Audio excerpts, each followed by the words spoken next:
ఓం శ్రీ మాత్రే నమః. నమస్కారం అండి. కర్మ అనేది ఇప్పుడు ఒక వ్యక్తి ఎలా కర్మ చేసుకుంటున్నాడో చెప్తా వినండి.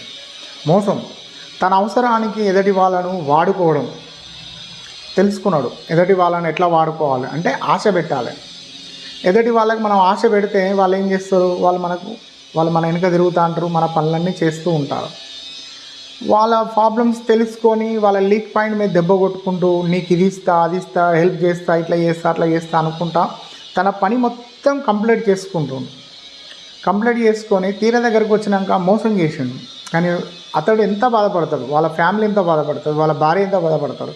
వాళ్ళు ప్రతిరోజు మిమ్మల్ని తిట్టి సాపిస్తూ ఉంటారు. అది కర్మ. ఆ కర్మ మీకు ఎలా వస్తుంది అంటే రోగరూపేణ భయంకరమైన రోగం వస్తుంది. ఆ రోగం వచ్చినప్పుడు ఆ కర్మను అనుభవించి చనిపోవలసి వస్తుంది. దీన్నే అంటారు కర్మ అని. నమస్కారం అండి.